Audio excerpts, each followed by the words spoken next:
The way I have kind of evolved to talking about human design in the last year or so is I really think it's a great storytelling tool. Your human design chart is really a map of your point of creation. It gives you a plot outline for the story of your life. How you write that story, what you choose to do with that story is completely up to you. So that ball's in your court. And of course, the more you learn about yourself and the more you understand the parts of your story, the more control you have over how you tell that story and ultimately how you can intentionally use that story to create the life you were born to live.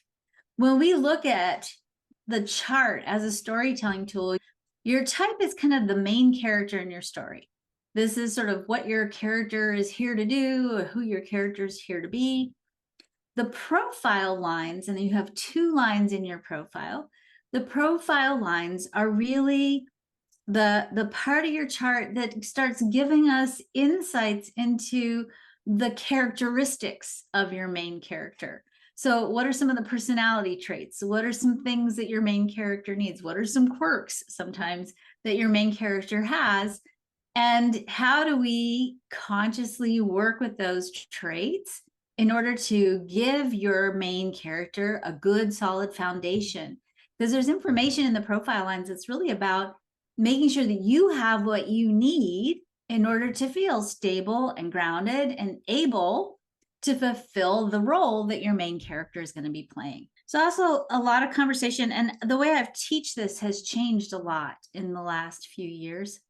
It's a lot of conversation about the lines in the profiles and which one's more important, the conscious or the unconscious, which is the first one and the second one. So the first number in your little profile and the second number, sometimes you might see that referred to as the mind and the body, or the personality and the design. So depending on where you got your chart and where you ran this, what software you used, the first and the second number have different names.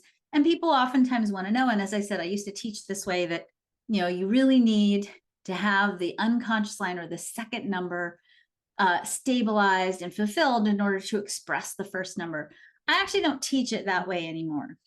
Part of why I don't teach it that way anymore is the more that I learn human design and the more I understand about humans in general, it's very hard to pinpoint formulas for human behavior. We're really too complex and too diverse, and the aspects of ourselves that we bring to the forefront of our story on a daily basis change and can change for many reasons beyond our human design. Sometimes those things that bring change to how we process is our own conditioning, our own personal narrative, what's up for us in the pathway of our own healing.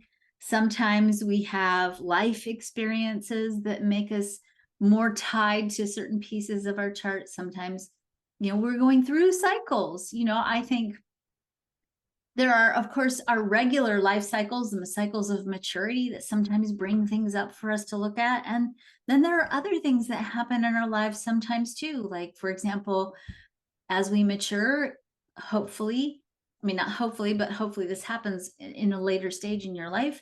For example, you lose your parents, right? Your parents grow old and they pass.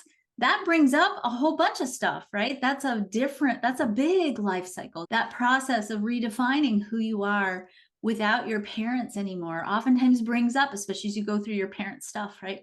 It brings up like your old patterns and your old conditioning and old stories. And as you go through those life experiences, different parts of your chart may hold different kinds of weight. They might bring up different themes. And so I no longer teach that, this line is more important than this line, or this line has to come first and this line has to come second. The reality of it is both lines carry equal weight, and you really need both lines in your profile to be optimized in order for you to fulfill the function of your type. And so as we go through these lines and you start looking at, oh, well, this one comes first, is it more important? Or this one comes last, is it less important? Or vice versa? It doesn't matter. Don't get too locked into using this as a labeling system, and really look at this as a way for you to deepen your understanding of yourself, the qualities you're here to embody and express out into the world, and really also, again, what you need as an aspect of your design to feel stable and grounded. And some of that's in your lines of your profiles. So as we go through the expedition, we're going to talk about other parts of your story.